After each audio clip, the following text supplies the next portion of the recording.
We talked about a bit of privacy compliance in healthcare in the last video. In this video, let's talk about the common mistakes and the best practices that healthcare organizations, hospitals, and other healthcare organizations should follow when it comes to dealing with personal data of their patients and customers. Welcome to my YouTube channel where you daily see new content on privacy.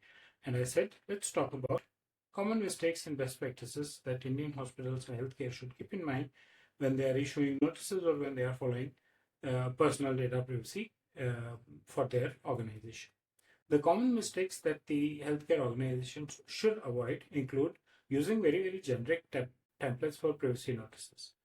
You should first know how do you want to handle the data and then create privacy notices. You can take baseline as a template, but that does not mean that you pick up a template and start using it as your privacy notice. You should always remember that privacy consent is not same as treatment consent.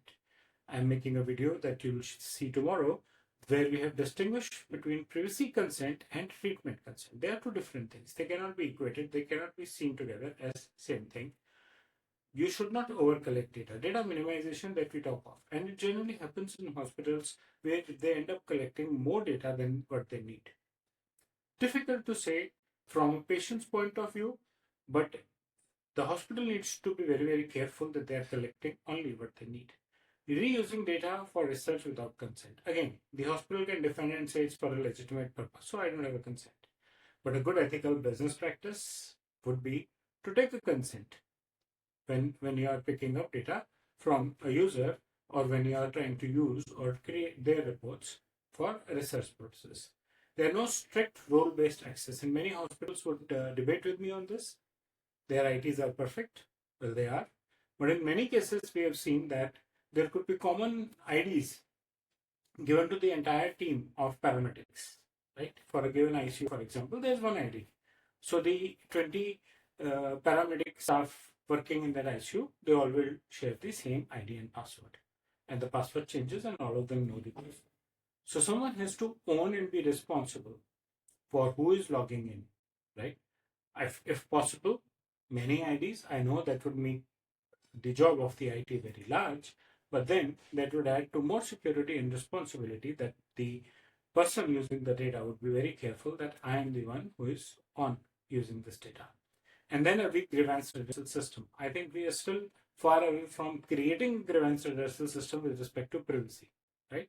They are more towards medical grievance systems to some extent in hospitals. Even they are not there in too much, but to some extent they are still there. The best practices for privacy compliance for a healthcare organization is to get a clear purpose-specific consent. Either you are taking a privacy consent or you are taking a treatment consent. You can take both the consents separately, or you should take both the consents separately. Use very clear language on your privacy notices, on your consent forms, no legal jargons. Role-based access control, as we spoke earlier, that role-based access control is very important. You cannot have a generic department-wise ID and then you like to correlate with who was on duty and who was on duty for the given patient. A paramedic was on duty, logged in and checked the record for some other patient for whom he was not responsible that day.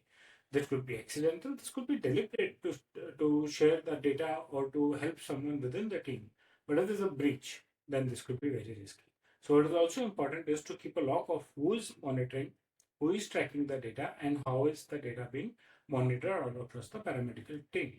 And the privacy notices should get customized.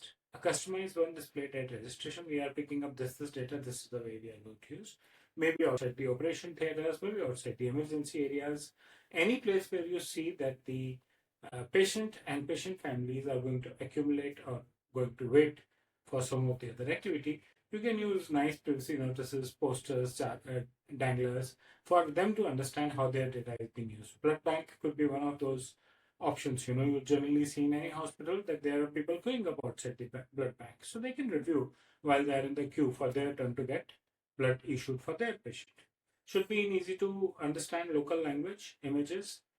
Maybe if you're like, for example, if you're a hospital in Maharashtra, then maybe you should have a Marathi version of the notices, right? Because you would have a lot of Marathi population coming into the hospital and a standard global language, of course.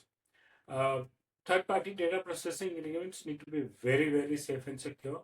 How is the lab going to use personal data? How are the insurers going to use the personal data of the patients? And how will the telemedicine work on them?